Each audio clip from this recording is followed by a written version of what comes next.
اعوذ باللہ من الشیطان الرجیم بسم اللہ الرحمن الرحیم السلام علیکم ورحمۃ اللہ وبرکاتہ ومغفرہ۔ امید کرتی ہوں کہ آپ تمام حاضرین و ناظرین خیر و عافیت کے ساتھ ہوں گے۔ Welcome back to my YouTube channel, welcome back to my next video. آج میں پھر آپ کے سامنے بہت ہی انٹرسٹڈ ویڈیو لے کر حاضر ہوئی ہوں۔ آج میں بیان کروں گی یاجوج ماجوج، یعنی یاجوج ماجوج کون ہے، یاجوج ماجوج کا اسلام سے کیا تعلق ہے، آخر یہ یاجوج ماجوج کی حقیقت کیا ہے اور یاجوج ماجوج کون سے قوم کے ہیں۔ آج ہم اسی ویڈیو میں بتائیں گے، یاجوج ماجوج کا خلاصہ کریں گے۔ اس سے پہلے میں آپ کو بتانا چاہتی ہوں، اب آپ میرے ویڈیو میں نیو ہے، اب آپ کو کلام یا نعت شریف یا آپ کو منقبت یا اسلام سے ریلیٹڈ کوئی بھی ویڈیو چاہیے یا اسلامک بیان چاہیے تو آپ نغمہ حسینی چینل کو سبسکرائب کریں تاکہ آنے والی تمام ویڈیو آپ تک پہنچ سکیں۔ تو آئیے آج بیان کرتے ہیں یاجوج ماجوج، یعنی یاجوج ماجوج کون ہے اور یہ کون سے قوم کے ہیں اور اسلام سے کیا تعلق ہے۔ تو ویڈیو شروع کرنے سے پہلے نغمہ حسینی چینل کو سبسکرائب کریں اور فل ویڈیو کو واچ کریں۔ تو آئیے قرآن و حدیث کی روشنی میں سماعت فرمائیے۔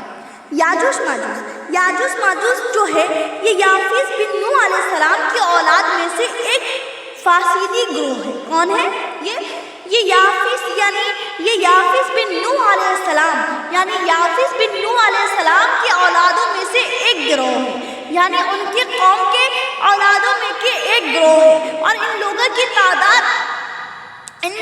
جو تعداد ہے، ان لوگوں کی تعداد بہت ہے اور یہ لوگ بالکل ہی جنگلی کی طرح رہتے ہیں۔ یہ جو یاجوج ماجوج ہے یہ لوگ کی تعداد بہت ہے اور یہ لوگ جو ہے جنگلی کی طرح رہتے ہیں، جو بالکل ہی جانور کی طرح رہتے ہیں۔ بالکل ہی کیسے؟ جانور کی طرح رہتے ہیں۔ موسم ربیع، یعنی جب موسم ربیع میں یہ لوگ اپنے گروہ سے نکل کر تمام کھیتیاں، یعنی جب موسم ربیع ہوتی ہے تو یہ تمام گروہ، یہ جو یاجوج ماجوج کے جتنے بھی گروہ ہیں یہ لوگ نکل کر تمام کھیتیوں اور سبزیوں کو کھا جاتے تھے اور خشک چیزوں کو لاد کر لے جاتے تھے اور آدمیوں اور جنگلی جانور، یہاں تک کہ یہ لوگ سانپ، بچھو، گرگٹ اور چھوٹے بڑے جانور کو بھی کھا جاتے تھے۔ اللہ اکبر۔ یہ جو یاجوج ماجوج تھے یہ بہت ہی ڈرونے لوگ تھے۔ یہ لوگ جو تھے جنگلی جانوروں، یہاں تک کہ سانپ، بچھو، گرگٹ اور ہر چھوٹے بڑے جانور کو کھا جاتے تھے۔ تو حضرت ذوالقرنین سے لوگوں نے فریاد کی، یعنی جو حضرت ذوالقرنین ہے، یعنی تو ذوالقرنین سے لوگوں نے فریاد کی کہ آپ ہمیں یاجوج ماجوج سے بچائیں، ان کی تمام حرکتوں سے ہم لوگوں کو بچائیں اور ان کے بدلے، ان سے آزاد کرنے کے بدلے آپ ہم سے مال لے لیں۔ تو حضرت ذوالقرنین نے فرمایا کہ مجھے تمہارے مال کی ضرورت نہیں ہے۔ کیا فرمایا؟ کہ مجھے تمہارے مال کی ضرورت نہیں ہے، اللہ تعالیٰ نے مجھے سب کچھ دیا ہے، بس تم لوگ جسمانی محنت سے میری مدد فرماؤ۔ کیا فرمایا ذوالقرنین نے؟ کہ مجھے مال کی ضرورت نہیں ہے بلکہ اللہ تعالیٰ نے مجھے سب کچھ دیا ہے، بس تم لوگ جسمانی محنت سے میری مدد کرو۔ چنانچہ آپ نے دونوں پہاڑوں کے درمیان کیا کیا؟ ذوالقرنین نے آپ نے دونوں پہاڑوں کے درمیان بنیاد کھدوائی۔ جب پانی نکل آیا تو اس پر پگھلتے ہوئے تانبے، یعنی پگھلتے ہوئے جب پہاڑ کو جب بنیاد ڈالی گئی تو جب پانی نکل آیا تو اس پر پگھلتے ہوئے تانبے کو رکھا۔ پگھلتے ہوئے تانبے کو کیا کیا؟ پگھلتے ہوئے تانبے کو رکھا، پتھر بھی اس پہ جمع کیے اور ان کے درمیان لکڑی اور کوئلہ بھی بھر دیا۔ کیا کیا؟ ان کے درمیان لکڑی اور کوئلہ بھی بھر دیا اور اس میں آگ جلا دی۔ کیا کیا؟ اس پہ آگ جلا دی۔ اس طرح یہ دیوار پہاڑ کی بلندی تک اونچی کر دی گئی اور دونوں پہاڑوں کے درمیان کوئی جگہ نہ چھوڑی گئی۔ دونوں پہاڑوں کے درمیان کیا کیا گیا؟ دونوں پہاڑوں کے درمیان ایک بھی جگہ نہیں چھوڑی گئی۔ پھر پگھلتا ہوا تانبا دیوار میں پھیلا دیا گیا جو سب مل کر بہت ہی مضبوط اور نہایت مضبوط ہو گیا۔ حدیث شریف میں ہے کہ یاجوج ماجوج، حدیث شریف کی روایت بھی ہے کہ حدیث شریف میں ہے کہ یاجوج ماجوج روزانہ اس دیوار کو توڑتے ہیں۔ کیا کرتے ہیں؟ یاجوج ماجوج اس دیوار کو روزانہ توڑتے ہیں اور دن بھر